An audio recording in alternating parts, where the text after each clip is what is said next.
Hey y'all, it's that time of year again. We have a clean slate, can make a fresh start to the new year, to some New Year's goals and resolutions. Have you set any? Maybe you're like me and need to get in better shape. Clearly, that's the point for me. Maybe you're looking to find a new job or get a new home, or maybe this year will finally be the year that you meet the love of your life. All great goals. But let me ask you something. What, or better who, is motivating you to keep those resolutions? The Lord challenged me on that on New Year's morning when he led me to one of my favorite Psalms, Psalm 127. Unless the Lord builds the house, they labor in vain who build it.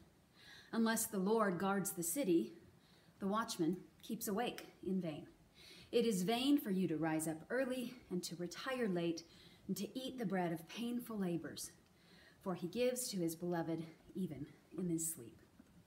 What God is telling us in this beautiful Hebrew worship song is that if he isn't in it, it's not worth it.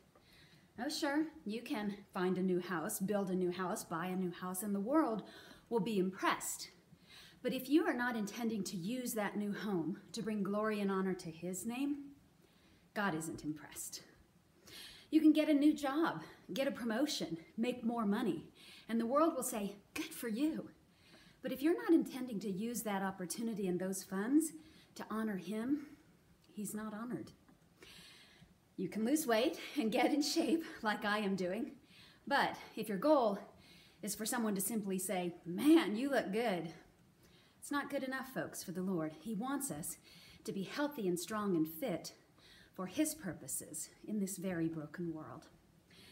And maybe you'll find love this year. But if he is not the matchmaker, if he has not ordained that relationship, you might as well stay single in his eyes. Why? Because God created us for his glory, not our own. Listen to how he puts it in Jeremiah. Thus says the Lord, let not a wise man boast of his wisdom, and let not the mighty man boast of his might, and let not a rich man boast of his riches. But let him who boasts boast of this, that he understands and knows me, that I am the Lord who exercises loving kindness, justice, and righteousness on earth, for I delight in these things, declares the Lord. So what will you delight in this year? The things that make the world notice you, or the things that make the world notice God, the creator of the universe, who sent his one and only son to die for us so that we could have eternity with him.